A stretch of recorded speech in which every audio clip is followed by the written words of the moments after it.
Bonjour à toutes et à tous. Eh bien, cette année encore, on n'aura pas une cérémonie des vœux traditionnelle où on va se retrouver dans une salle.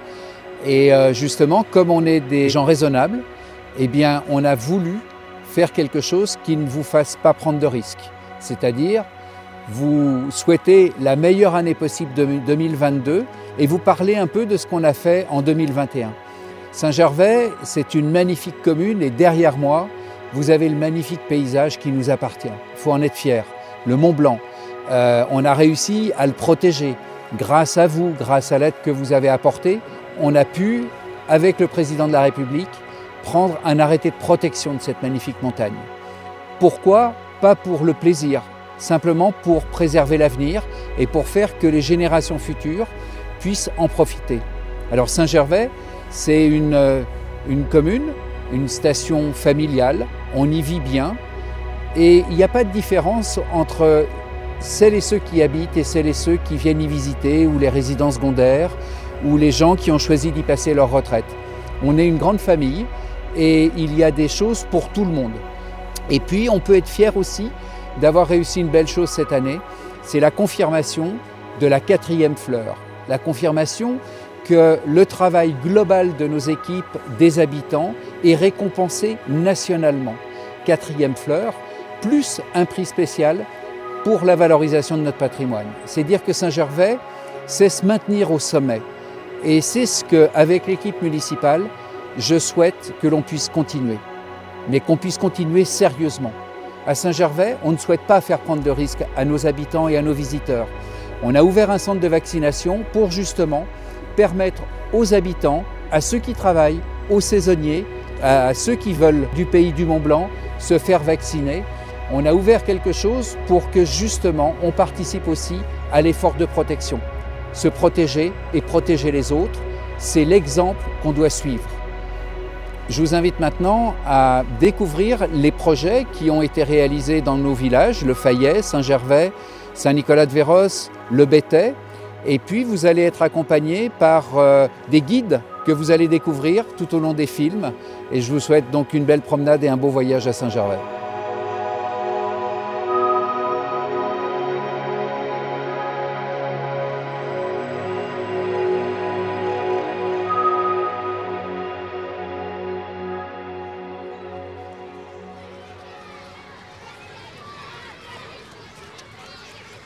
Alors, il y a un an, on était dans la cour de cette école et j'étais en train de dire qu'on allait commencer ces travaux et les travaux donc de la rénovation de l'école du Fayet. Et bien maintenant, on est dans la salle de classe, c'est pas tout à fait terminé comme vous pouvez le voir, mais cette école va avoir une deuxième vie et c'est ce qu'on doit aux enfants de la commune. Alors, on a déjà fait le groupe scolaire de Saint-Gervais, l'école Marie-Paradis. On a redonné un coup de neuf à l'école de Bionnet, on a redonné aussi des coups de neuf au Gollet et à Saint-Nicolas-de-Véros. Il nous restait l'école, le groupe scolaire du Fayet. Eh bien, c'est bientôt chose faite et les enfants vont pouvoir réintégrer dans quelques semaines cette nouvelle belle école de la commune de Saint-Gervais.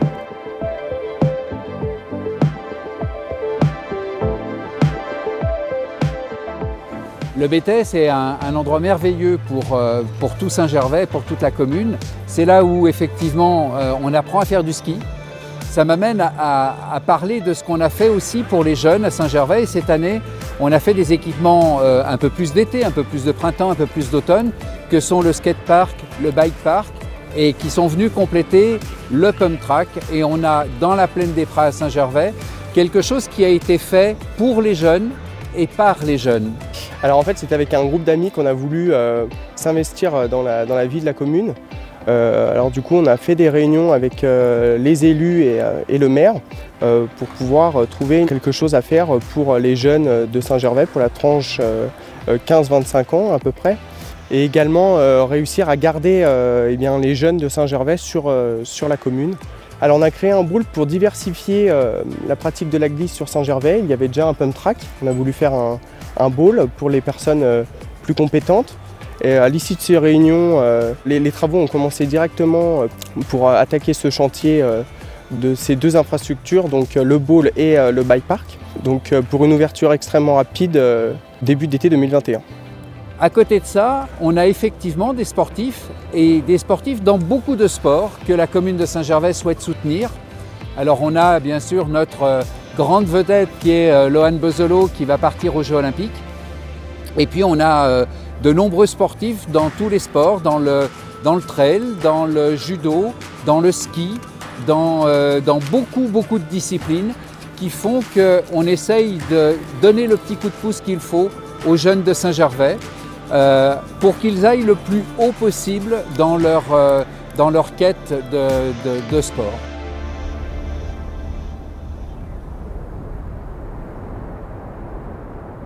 Le domaine de Saint-Gervais-Mont-Blanc, c'est un panorama exceptionnel sur la chaîne du Mont-Blanc et 400 km de pistes pour toute la famille et tous les niveaux. On a vraiment tout type de pistes pour la progression jusqu'au Mont-Joli pour les skieurs aguerris.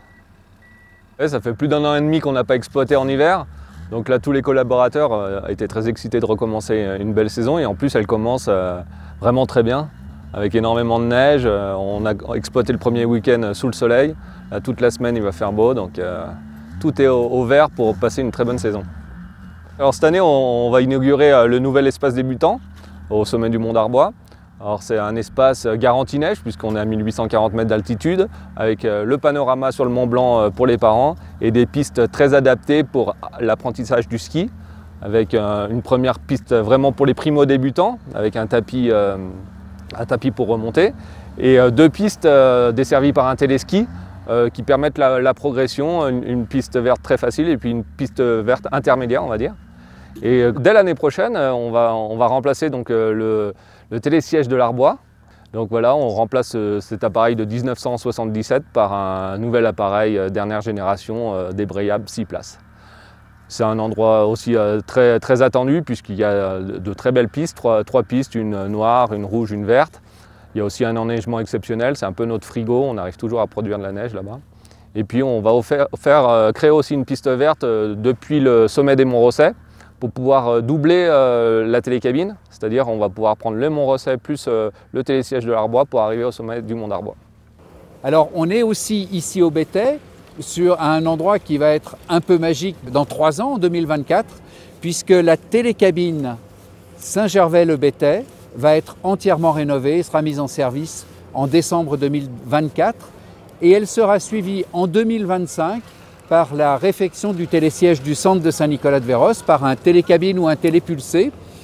Et puis tout ça aura suivi, fin 2023, la mise en service de l'ascenseur Valéen.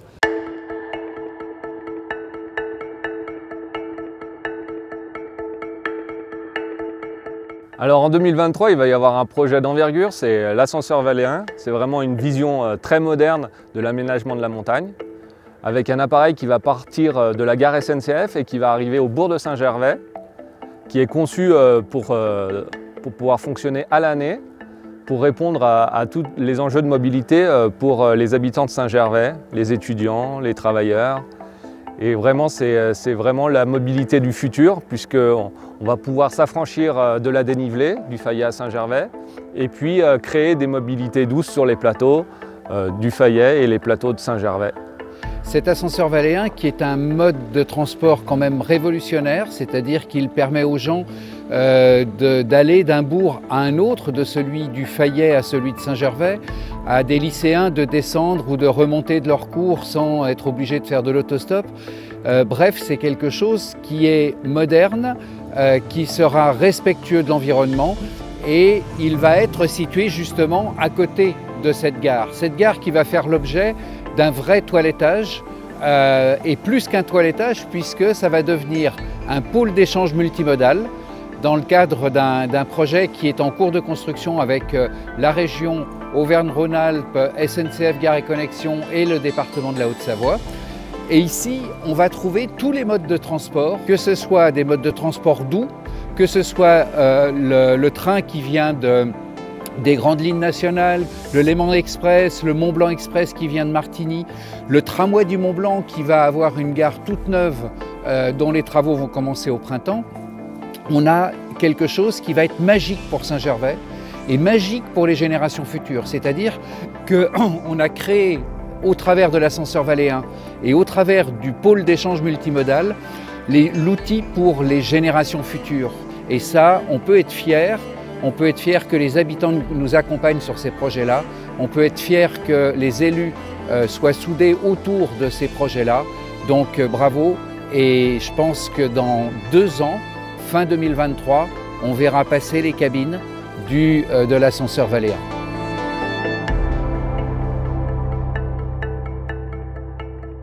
Alors les travaux dans une commune et la réflexion dans une commune, elle ne se limite pas à imaginer que des grandes choses et aussi les petites choses. Et derrière moi, il y a quelque chose qui est important, ce sont des toilettes et eau Fayet.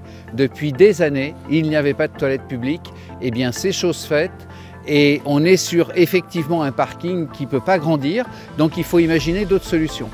Et à côté du gros projet d'ascenseur valéen, du pôle d'échange multimodal, bien sûr qu'il faut faire de nouveaux parkings et il va y avoir justement un parking en élévation à côté de l'ascenseur valéen qui va permettre d'avoir une capacité d'à peu près 500 places par rapport aux 170 places qui existent aujourd'hui. Donc c'est 2,5 fois ce qui existe aujourd'hui, mais on ne va pas attendre la réalisation de l'ascenseur valéen parce que dès cette année, on va aménager à côté du terrain de foot le terrain stabilisé qui était un terrain de jeu et qui va permettre justement d'avoir une petite centaine de places supplémentaires dès cette année en 2022. Donc on fait ça step by step et on fait en sorte que le Fayet puisse commencer très rapidement sa mue et sa mutation. Alors on est ici au parc thermal. Le parc thermal à Saint-Gervais, c'est quelque chose d'essentiel, d'important. C'est là où est né le tourisme. C'est là où aujourd'hui une partie du tourisme se développe aussi grâce à l'établissement thermal, grâce au bain du Mont-Blanc, mais grâce aussi bien sûr à l'établissement thermal qui continue de soigner. Alors ce parc thermal qui est magique a besoin aussi qu'on s'occupe de lui. On vient, nous, pour le bien-être, eh bien, il faut aussi qu'on arrive à faire en sorte qu'il soit le plus beau possible. Alors on va essayer de retravailler un peu les chemins, que ce soit les chemins voitures, que ce soit les parkings, que ce soit les chemins piétons. Pourquoi? Parce qu'on a mis pendant des décennies du goudron un peu partout et que ce n'est pas forcément ce qu'il faut qu'on fasse.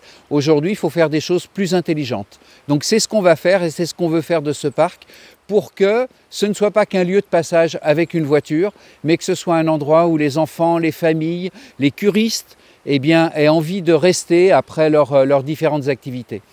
Alors, ça va être aussi un endroit qui va avoir une deuxième vie parce qu'il va voir passer les cabines de l'ascenseur valéen et il va voir le funiculaire qui va permettre de relier le fond du parc thermal à l'entrée du bourg de Saint-Gervais avec un tout petit appareil qui sera mu par des eaux usées.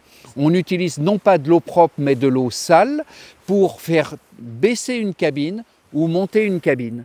Donc cet ascenseur à eau, eh bien, je pense qu'il va devenir une réalité parce qu'on vient de nous rendre le résultat de l'étude de faisabilité technique et financière. Donc je croise les doigts, on croise les doigts pour que cet ascenseur à eau usée soit inauguré en même temps que l'ascenseur valéen qui, lui, va être un transport public alors que là, c'est un transport comme un ascenseur dans un bâtiment.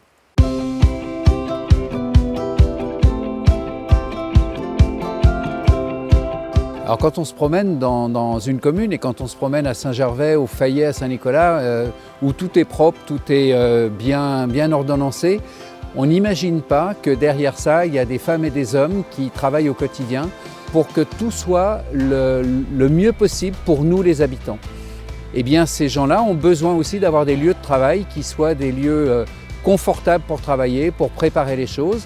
Et c'est ce qu'on leur doit, c'est ce que doivent les Saint-Gervelins au personnel de la commune. Donc on a effectivement réalisé, et c'est en cours de finition, derrière moi, de nouveaux ateliers pour quelques services qui étaient très mal logés puisqu'ils étaient logés dans un vieux bâtiment qui autrefois était une colonie de vacances. C'est dire que ce n'était pas au niveau de ce que l'on doit aux employés, mais aussi pour travailler dans des conditions normales. C'est des nouveaux locaux qu'on attendait parce que les anciens locaux étaient plus adaptés à nos besoins. Donc on va réunir plusieurs services dans ce bâtiment, notamment notre service, le chemin de montagne manifestation, les espaces verts, il y aura aussi la voirie, il y aura le garage, le service électricité, le service de l'eau et le service bâtiment. Comparé aux anciens locaux, ça va tout changer sur le travail parce que déjà on aura accès avec un chariot élévateur. On a une hauteur sous plafond de 8 mètres, ce qui va pouvoir nous permettre de stocker en hauteur et travailler dans des bonnes conditions.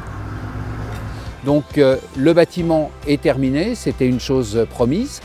Et puis on va en 2022 démolir le vieux bâtiment de la colonie de Bionel. C'était une colonie Péchinet-Ugine-Kuhlmann pour celles et ceux qui s'en souviennent. Et ça laissera la place à un parking, à des quais de chargement et encore à des conditions de travail qui seront améliorées.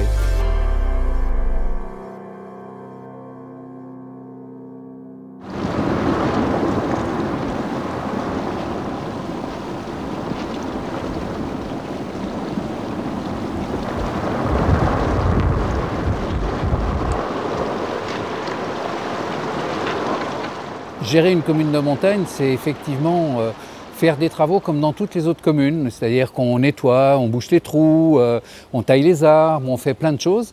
Mais en plus, une commune de montagne, surtout une station, elle a aussi des travaux à faire et qui concernent des choses qui sont imprévues, comme les risques naturels et comme ce qui vient d'arriver sur la route de Bionasset, c'est-à-dire une coulée de boue, de pierre qui bloque la route et qui bloque les habitants. Alors au-delà des travaux, c'est clair qu'il y a d'autres mesures à prendre, surtout quand on est dans une période touristique et où il y a des gens qui sont piégés et qu'il faut reloger. Donc c'est ce qu'on fait avec beaucoup de professionnalisme, les services de l'Office du tourisme, de la mairie, associés avec la sous-préfecture et les différents services de l'État.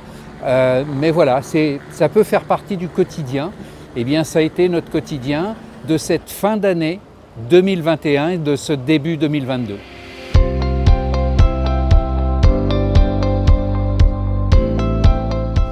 Alors la force de Saint-Gervais, c'est sa jeunesse, et sa jeunesse au travers de ses habitants, mais aussi au travers de tous les projets. Et là, on est sur un grand projet, une vieille demoiselle qui va redevenir une jeune demoiselle, puisqu'elle va vivre un nouveau deuxième siècle. Le tramway du Mont-Blanc est en train de faire peau neuve, et au printemps vont arriver 4 nouvelles motrices. C'est-à-dire que les trains qu'on connaissait, eh bien, ils ont fait leur temps et ils vont prendre sagement leur retraite et laisser leur place à 4 beaux trains. Pierre Nourry, quand il a acheté ses machines en 1956, elles ont un peu d'âge aujourd'hui, donc il a acheté 3 machines. Aujourd'hui, pour les entretenir, c'est un coût. Trouver des pièces, ça devient de plus en plus difficile. Après, 4 machines, ça permettra à nos clients d'avoir du confort aussi, c'est-à-dire on va essayer que tout le monde soit assis, soit bien, soit à l'aise. Voilà. Donc on augmentera sûrement notre clientèle. Enfin, je veux dire, on pourra prendre un peu plus de gens et pas les laisser au Fayet en plein été et puis dire excusez-nous, on ne peut pas vous prendre. Alors les nouveaux trains vont conserver les prénoms des 3 filles du directeur de l'époque, Anne, Marie et Jeanne. Et comme le département de la Haute-Savoie, qui est le propriétaire du tramway du Mont-Blanc, a décidé d'acheter une 4e motrice, eh bien celle-ci va s'appeler Marguerite. Et qui était Marguerite? Eh bien c'était la 4e fille du directeur du tramway de l'époque, du tramway du Mont-Blanc de l'époque. Il n'avait pas d'autres filles, donc il n'y aura pas une 5e motrice.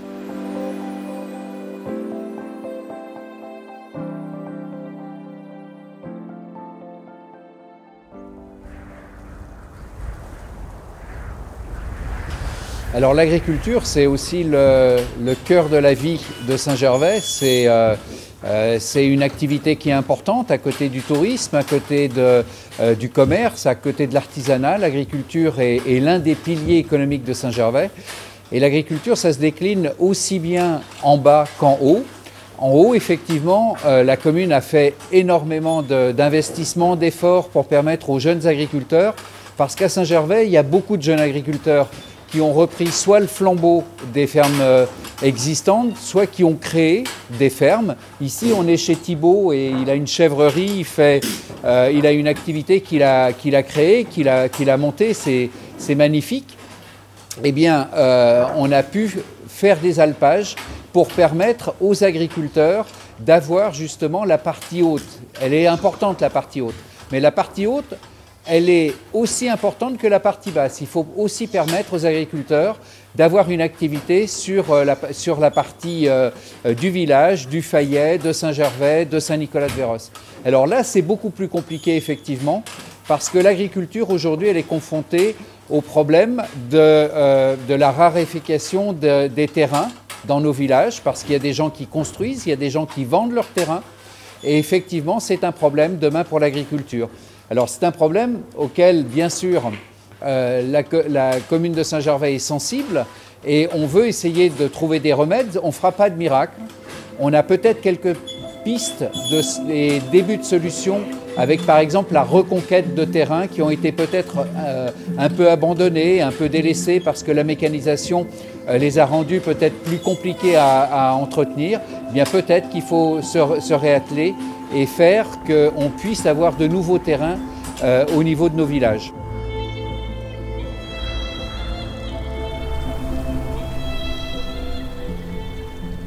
Saint-Gervais, je crois qu'il a conservé des traces de l'Antiquité, il a un oppidum.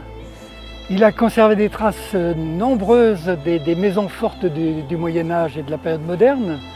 Il a bien sûr, puis il a sa caractéristique dans chaque village d'avoir sa chapelle et puis ses grandes églises baroques. On foisonne d'architecture très différentes, très diverses, et chacune a sa valeur à mettre. Chacune doit être mise en valeur. Notre volonté, ça a été de restaurer toutes nos chapelles, puisque chaque village, chaque hameau a sa chapelle. Du coup, nous en avons 13, 13 puisqu'il y a 13 hameaux.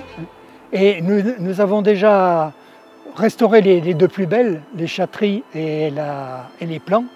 Et puis cette année, on en inaugure 5, donc il y aura tout le versant de Saint-Nicolas et du Mont d'Arbois, qui d'ailleurs a été canalisé par le chemin du baroque et qui sera pratiquement terminé.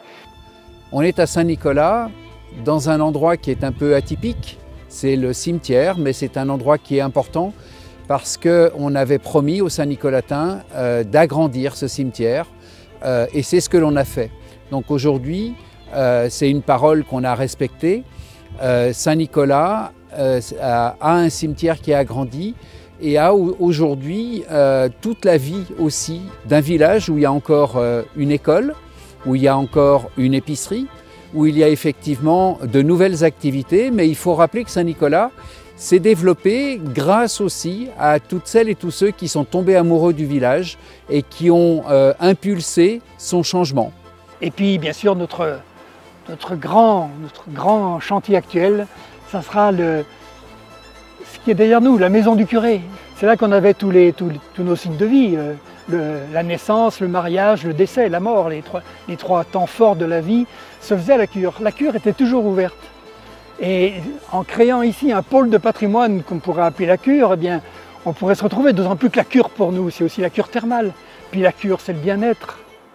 Donc dans cette cure, eh bien, on voudrait créer un centre très ouvert qui dirigerait le patrimoine. Parce que notre patrimoine, comme je viens de le dire, il est éclaté. On en a à Saint-Nicolas, on en a à Haute-Tour, la maison forte de Haute-Tour, on en a à Pillepont. On a besoin, et ils sont tous éloignés du centre, on a besoin d'une maison ouverte en plein centre, en plein bourg, là, où les gens puissent rentrer, trouver quelque chose, trouver des informations, se sentir bien, comme en cure.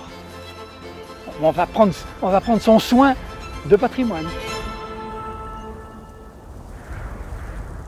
Voilà, j'espère que cette déambulation à travers Saint-Gervais, à travers les réalisations de 2021, les projets de 2022, vous auront fait découvrir ou redécouvrir certains coins de Saint-Gervais qui sont parfois ignorés, comme l'endroit où travaillent nos employés municipaux aux ateliers.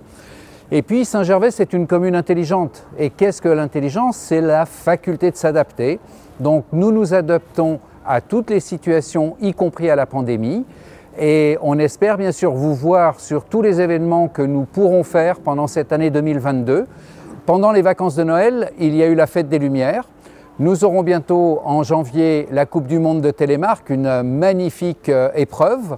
Et puis bien sûr, tout au long de l'année, il y aura le Festival Mont Blanc d'Humour, le Festival dans les Alpages et toutes les grandes manifestations comme Alpi à Ours et bien d'autres. Donc rendez-vous à Saint-Gervais et puis en attendant, eh bien, je vous présente à nouveau mes vœux. Je vous souhaite une belle année 2022, buon anno, Happy New Year et bonne année.